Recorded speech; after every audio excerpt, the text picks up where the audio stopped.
Good morning, Hayom Yom, Vuv Tammuz. So in Kabbalah it says that there is something known as Makkif and Pnimi.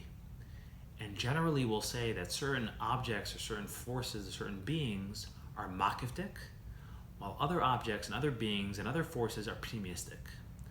But the truth is that if you really break it down, anything in the world can exist in a Makkifdike form, in a Makkifdike state of being, or in a Pnimisdike state of being. Or more accurately, can it be experienced in a Makkifdike way or in a Pnimisdike way? And what those words mean is Makkif means the way something exists or is experienced in a loose form, in an abstract form, in an intangible form. It's not applied. While to experience something in a Pnimisdike way means that it's individually experienced and applied. It's catered and tailored to you, which allows it to become integrated in your life, which allows you to really absorb it, to really get it, to really connect with it. Now, anything in the world, again, can exist or be experienced in these two ways. Take, for example, and this could apply to anything, but take, for example, an idea or a medical approach to a certain issue. So there's the way an idea exists very abstractly. And there's a way a medical approach is very abstract. In other words, it's the textbook standardized approach to this issue.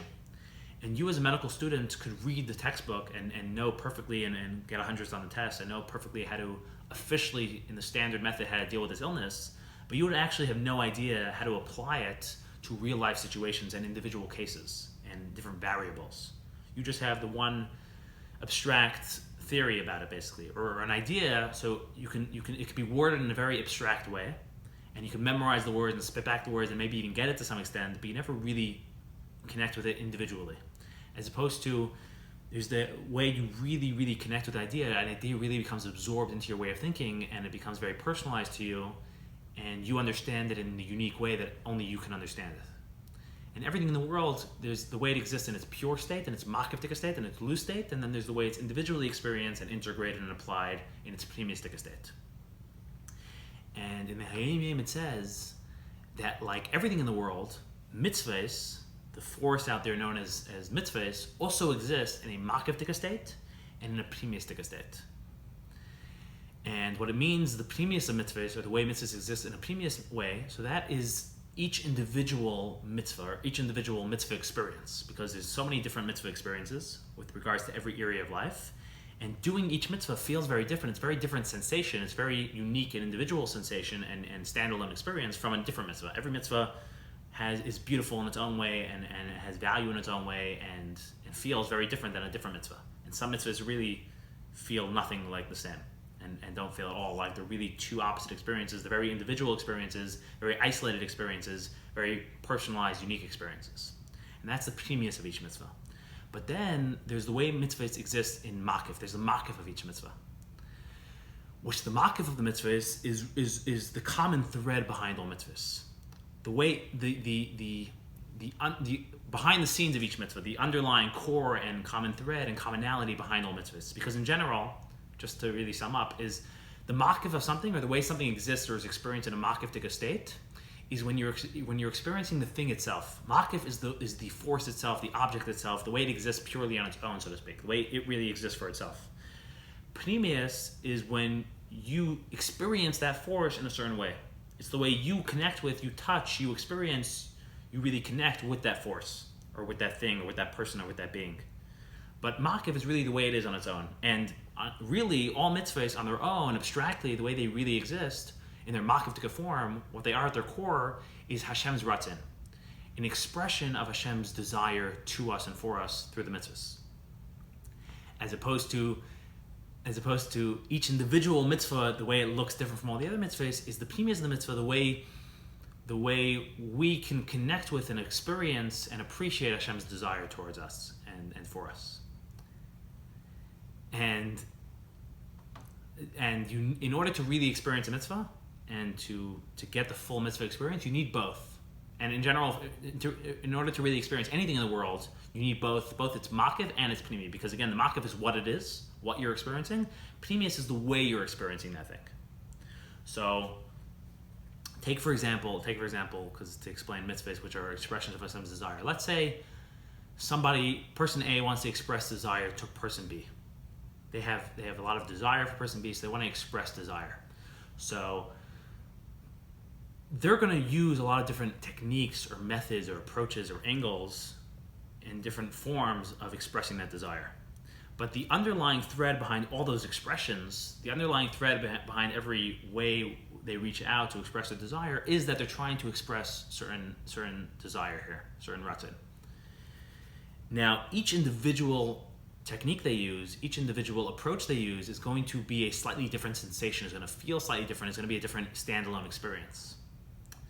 And the other person is going to appreciate that they're expressing the desire and feel desired in many different ways through every technique. But it's key that the person, the recipient, realizes both things that are happening. It's key, number one, that they feel the Makkif here, that they feel the underlying expression of desire that's going on here, what's really motivating each expression or each act. And if not, if they didn't have that, if they just saw the standalone expressions of desire, then they wouldn't understand what it is, and they would be either weirded out or just not appreciate it. But once they see and realize that this person is trying to express desire to them, then they can really enjoy and appreciate every particular sensation, every particular expression of that desire.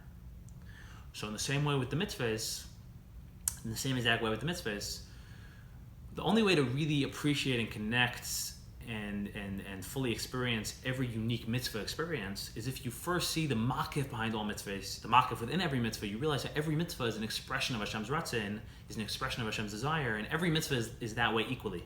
All mitzvahs are equally an expression of Hashem's desire. It's just that desire plays itself out in, and we can experience it in many different forms, many different ways in each particular mitzvah.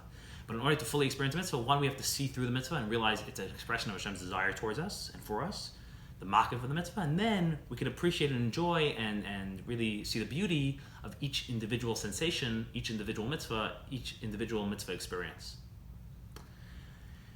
Okay.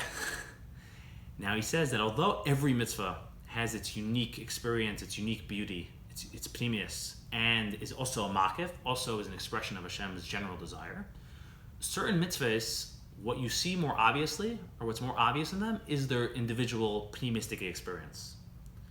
It's harder to see. It's such a unique experience. In other words, it's such a unique technique that it's harder to that you get so caught up in that and you don't necessarily see in it how it's not easy to see in it how it's a Makkif, how it's Hashem's. It shares a commonality with all the mitzvahs and it's an expression of Hashem's desire and expression of Hashem's ratzon.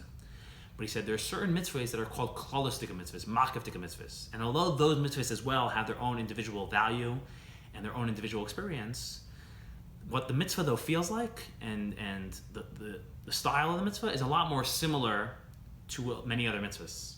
And therefore, in other words, the Makkif of the mitzvah is much more at the front, at the fore, and it's much more obvious. And therefore, when you do those mitzvahs, it's much easier to realize what this mitzvah is about and what all mitzvahs are about, that they're an expression of Hashem's desire, that they're a Makkifdike thing. He said one of those mitzvahs is the Mitzvah of Tzedaka, because it says that every single mitzvah, no matter what mitzvah you do, it's an act of tzedakah. In other words, the experience of tzedakah, or what tzedakah feels like, feels very similar to many other mitzvahs or to all of the mitzvahs.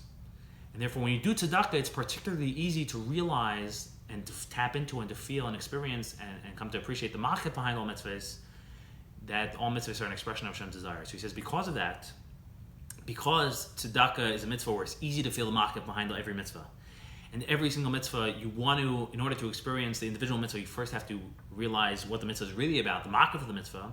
Therefore, before you do any single mitzvah, no matter what it is, it's ideal and it would be best if you did tzedakah first. If you gave tzedakah before you do any mitzvah in the world, because when you do tzedakah, you tap into and realize what mitzvahs are really about, the Makkif of the mitzvah, the underlying thread behind all mitzvahs. And then, when you follow that up by doing whatever individual mitzvah you're about to do, you will, although you're experiencing that unique mitzvah, now you're coming with it. You're coming into it with the appreciation of what all mitzvahs are, with an understanding of the Makkif of mitzvahs, that they're an expression of Hashem's desire, Hashem's ratzon. And that's what he says. Now he concludes by saying, though, that in Kabbalah it says there's something known as Makkif HaKarev and Makkif HaRachik. Literally, the closer Makkif, the closer Makkif, or the further Makkif. And basically, what that means, very very simply, is that while it's true, like we said, that a Makkif basically shows you the bigger picture of something. You have all these Pnimisdike details, And the Makkif takes a step back and you see the bigger picture, you see the underlying bigger picture. And while Makkif HaKarev is the bigger picture in comparison to all the details of the Pnimisdike details, that's only a bigger picture in comparison to all those details. But Makkif HaKarev, which is the bigger picture, is itself really just a detail in an even bigger picture. And Makkif HaRachik shows you how the bigger picture of Makkif HaKarev is itself just a detail. And basically Makkif HaRachik is the bigger picture within the bigger picture. It allows you to really, really see everything very broadly and to really see what's going on. And he said, while it's true that mitzvahs contain within themselves an element of Makkif, the Makkif HaKarev, Torah, though, contains within itself a much more powerful Makkif, the Makkif HaRachik. Torah really, really gives you broad perspective and allows you to see everything at its core in a very, very deep way, an abstract way. So he said, even more commendable and better than giving tzedakah before every mitzvah, it would be even better to learn Torah before you do every mitzvah. And I think specifically what that means is the Torah connected with that individual mitzvah. And when you study Torah before you do an individual mitzvah, that really, really, really allows you to appreciate what the mitzvah is and to see the bigger picture of mitzvahs and the bigger picture of our life experience. Yeah, so I hope that made an ounce of sense. I'm very sorry that was very complicated. God bless you and have a wonderful day.